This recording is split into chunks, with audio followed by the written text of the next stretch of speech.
Queridos amigos, sejam todos bem-vindos a mais um encontro virtual para compartilharmos mais uma lição do Evangelho de Jesus. Hoje daremos continuidade ao estudo do capítulo 3 do Evangelho segundo o Espiritismo, que nós começamos na semana passada. E este capítulo se intitula Há muitas moradas na casa do meu Pai. E hoje abordaremos os itens 6, 7, 11, 13 a 15, 17 e 18. Mas antes, e como já é habitual, vamos fazer uma breve prece para nos apaziguarmos e preparar os nossos corações e nossas mentes para recebermos mais uma lição do nosso bem-amado Mestre Jesus.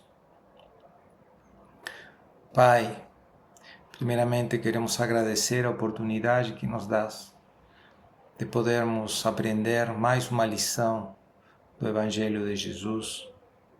Mas principalmente, Pai, te pedimos que além de podermos assimilar os conceitos, sejamos capazes de levar esses princípios, esses aprendizados para o nosso dia a dia, para o nosso benefício e para o benefício do nosso próximo, para a nossa evolução espiritual. Nós te agradecemos, Pai, pela oportunidade, agradecemos, Mestre Jesus, pelos ensinamentos e pedimos que fiquem conosco, hoje e sempre. Na semana passada, nós aprendemos que não há somente um mundo para os homens habitarem, nem um céu para onde as almas vão após a morte do corpo físico. A fala de Jesus, há muitas moradas na casa do meu Pai, significa que há muitos mundos no universo. São os incontáveis planetas que servem de moradia para cada um dos espíritos de nossa grande família humana, de acordo com o grau de adiantamento de cada espírito. Nós também aprendemos que, independentemente da localização física, o termo morada também pode representar o estado de adiantamento e evolução dos espíritos desencarnados, já que, na medida em que o espírito se sentir menos afeiçoado às coisas materiais, mais livre do orgulho e do egoísmo e, portanto, mais ligado às coisas espirituais e em comunhão com a lei de Deus, ele terá mais liberdade para percorrer o universo e poderá compartilhar a morada da felicidade e da luz que desfrutam os espíritos evoluídos. Ao contrário, espíritos mais ligados à matéria não dispõem dessa liberdade, e assim a sua moradia mental acaba sendo o mundo onde viveram encarnados, já que é a própria materialidade desse mundo, com a qual tem grande afinidade, a que os mantém ligados. Assim, resulta claro que a morada que um espírito habita é aquela que se adequa perfeitamente ao seu grau evolutivo.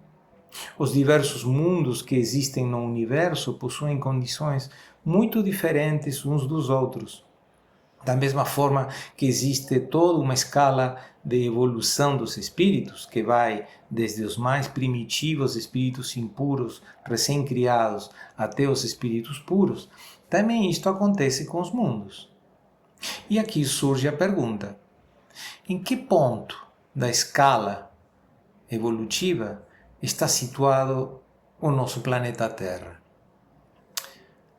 À primeira vista, e a julgar pela maldade, as misérias, sofrimentos e paixões inferiores que existem no nosso mundo, nós poderíamos concluir que a nossa espécie humana é verdadeiramente pobre e desprezível. Entretanto, este julgamento está baseado em uma apreciação incompleta da situação. É fundamental que consideremos que a humanidade que habita o nosso planeta é apenas uma ínfima porção da espécie humana. A espécie humana compreende todos os seres dotados de razão, os quais, dependendo de seu grau evolutivo, habitam os inúmeros planetas do universo. Assim, em relação à humanidade como um todo, a população da Terra é como uma gota no oceano. Daí que não podemos julgar a qualidade da espécie humana como um todo com base no que nós vemos na Terra. Seria como pretender descrever e qualificar um extenso país com base no que nós podemos vivenciar nos seus hospitais, nas suas prisões e nas regiões mais miseráveis e violentas desse país. Então, de frente à incomensurável quantidade de mundos nos seus mais diversos graus evolutivos, a Terra seria como esse bairro marginalizado desse país pela falta de segurança e de infraestrutura básica, o que explica por que no nosso mundo há mais sofrimentos do que alegrias e bem-estar. Mas isto não quer dizer que nós estaremos sempre nesta situação. Os que precisam de hospitais são os doentes e não as pessoas sadias. Mas, uma vez que a saúde for restabelecida, os pacientes não precisam mais ficar no hospital e podem voltar ao convívio em sociedade, em ambientes mais agradáveis. E da mesma forma, então, quando nós ficamos curados das nossas doenças morais, nós poderemos sair do hospital planeta Terra e irmos para outros mundos mais felizes.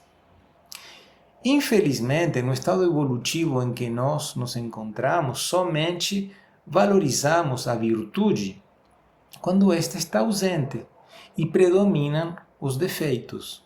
Por exemplo, é a escuridão que nos faz admirar a luz, é a doença que nos faz apreciar a saúde, e por aí vai. Mas nos mundos mais adiantados, estes contrastes não são mais necessários, porque o predomínio dos bons pensamentos, do amor incondicional, da paz constante e do desapego à matéria não dá espaço para essas aflições causadas por interesses materiais ou por seres desequilibrados, vítimas de paixões inferiores. Até porque estes seres, estes irmãos, não são autorizados a ingressar nesses mundos mais evoluídos. Esta situação que nós aqui descrevemos dos mundos felizes coloca frente aos nossos olhos um quadro tão ideal, tão maravilhoso, que até temos dificuldade em compreendê-lo, já que a nossa realidade é o extremo oposto. Predominam os instintos egoístas, a matéria, o orgulho, etc.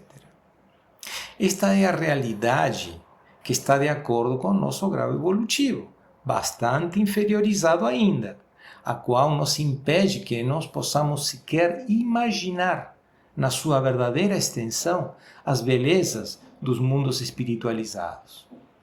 Não podemos falar daquilo que não conhecemos, mas Deus, na sua infinita misericórdia, nos permite que, à medida em que nós formos corrigindo as nossas imperfeições e nos purificando, nós vamos deixando para trás as misérias e vislumbrando um futuro de luz como resultado do nosso crescimento espiritual. Como aprendemos nas preleções da semana passada, na escala evolutiva dos mundos, num grau superior ao dos mundos primitivos, encontramos os mundos de expiação e de provas, categoria na qual o nosso planeta Terra pertence, no momento. Mas o que é expiação? Expiação é o processo pelo qual o espírito reconhece e repara as faltas cometidas contra a lei de Deus, seja na existência atual ou ao longo das existências passadas. E as provas? Que são? As provas são os desafios que o espírito deve encarar a fim de aprender, crescer e se desenvolver moralmente. Agora então fica claro por que sofrimentos e misérias são predominantes nos mundos de expiações e provas. Entretanto, os espíritos encarnados nesses mundos não são espíritos primitivos e já têm consciência da sua verdadeira natureza, da existência de Deus e das suas leis. Em mensagem recebida em 1862, na cidade de Paris, o Espírito Santo Agostinho reforça esses conceitos e enfatiza que o nosso planeta já deixou de ser um mundo primitivo, em vista das características dos seus habitantes.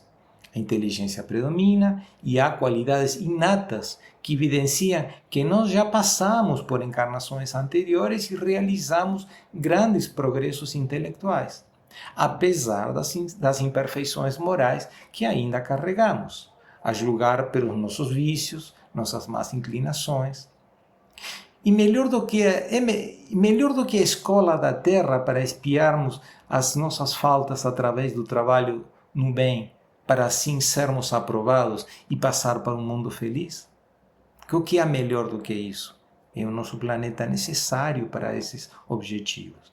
Esse aprendizado, se bem acontece como resultado dos esforços individuais do encarnado, só ocorre porque o encarnado, interage com os outros seres encarnados, o que permite que, ao mesmo tempo que o espírito aprende, ele também ensina àqueles irmãos que ainda estão em níveis evolutivos mais baixos, ou seja, há uma troca de conhecimento, de experiências. Santo Agostinho nos informa que espíritos que foram expulsos de outros mundos devido à sua persistência no mal, assim obstruindo a evolução moral desses mundos, foram enviados para a Terra, em épocas muito remotas, para espiarem as suas deficiências morais. Ao mesmo tempo, a inteligência bem desenvolvida destes espíritos contribuiu para o adiantamento intelectual do homem primitivo do planeta, que eram apenas saídos da infância. Isto nos demonstra que a evolução dos espíritos, assim como a dos planetas que eles habitam, deve atender tanto o aspecto intelectual como o moral, o que somente ocorrerá na base do esforço individual e o amor ao próximo. Não esqueçamos que ensinar é um ato de amor. A Terra, como mundo de expiação e provas, oferece assim um ambiente apropriado para o desenvolvimento dos espíritos, tanto do ponto de vista intelectual como moral.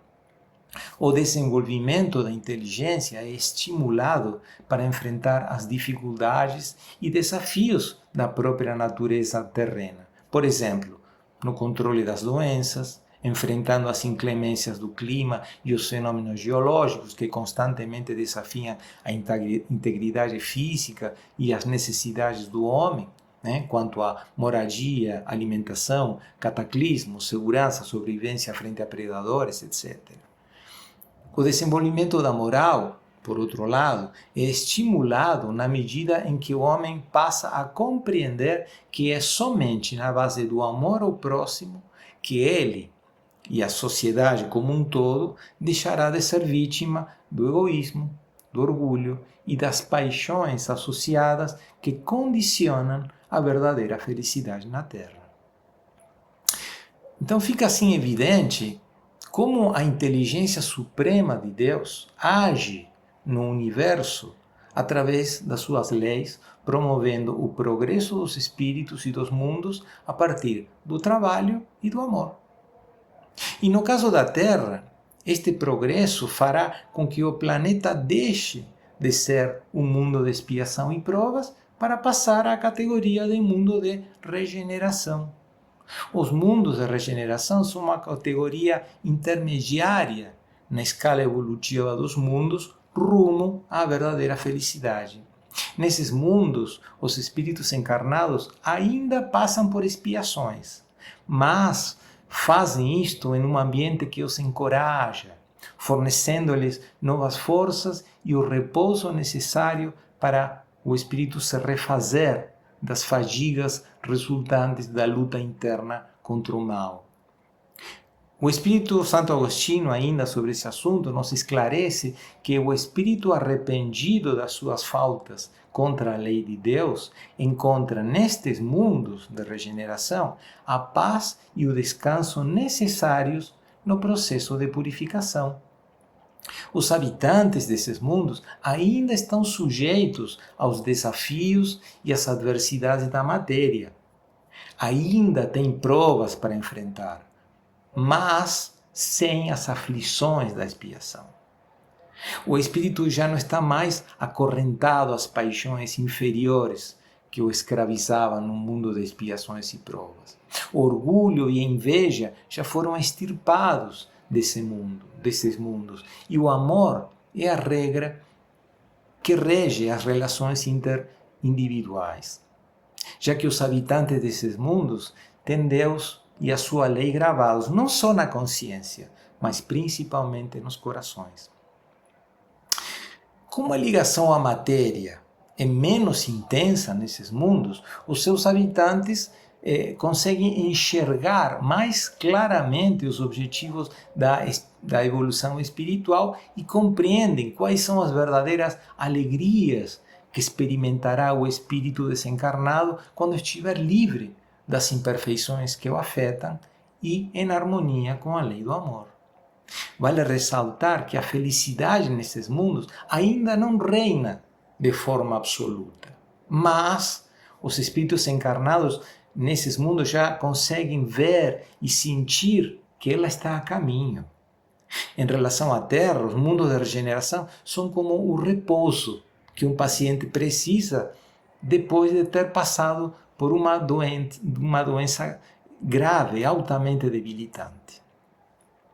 Mas mesmo com todas estas características favoráveis ao melhoramento espiritual, o espírito encarnado nestes mundos não pode se descuidar e se afastar dos objetivos maiores, já que ainda pode ser presa dos espíritos inferiores, sempre que estão à espreita de uma fenda aberta que lhes permita voltar a influenciá-lo de forma negativa. A recomendação de Jesus, vigiai e orai, é válida também nesses mundos. O objetivo é avançar, desenvolver a moral. E não fazê-lo é equivalente a perder a chance da recuperação. E assim se sujeitar a voltar aos mundos de expiações e provas de onde o espírito veio. E aí o espírito novamente enfrentará os desafios de sua melhora moral em um ambiente muito mais hostil.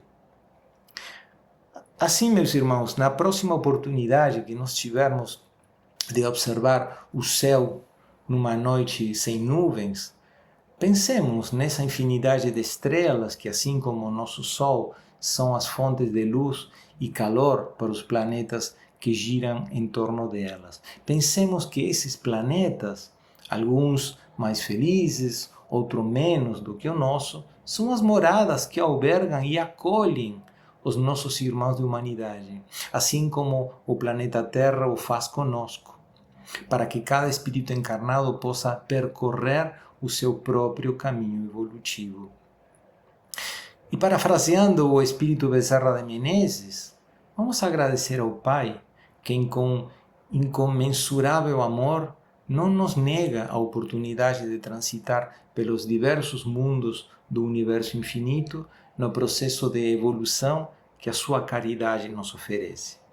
Mas também peçamos a Ele a força e a determinação necessárias para não nos desviarmos do caminho rumo à felicidade verdadeira que Jesus nos ensinou há 2000 anos atrás. E que, como consequência imediata, possamos alavancar, facilitar a transição do nosso planeta para um mundo de regeneração, dessa forma transformando a sua atmosfera em um manto de paz, de amor e de compreensão. Então, meus amigos, para finalizar o nosso encontro e depois de termos recebido mais esta lição do Evangelho de Jesus, aproveitando a nossa sintonia com a espiritualidade superior, vamos fazer todos juntos a nossa habitual vibração. Vamos elevar os nossos pensamentos ao Pai, ao Mestre Jesus, aos amigos espirituais, e cheios de sentimento de gratidão, vamos tentar refletir todos esses bons fluidos que recebemos, primeiramente em favor dos nossos familiares. Vamos pensar em cada um desses irmãos com os quais compartilhamos o nosso lar, ou nossos amigos. Vamos abraçá-los, vamos transfundir os nossos melhores sentimentos, os nossos melhores pensamentos. Vamos vibrar por esses amigos com muito amor.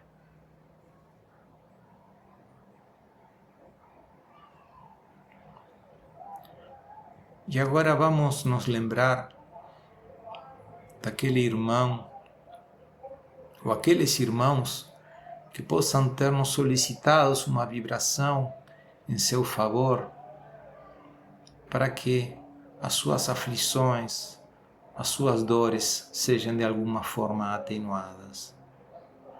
Vamos trazê-los para nós, para o nosso peito, vamos abraçá-los com muita força e vibrar por eles com muito amor, com muito carinho, para que eles possam ser amparados, para que as suas dores sejam minoradas. Vibremos por esses irmãos.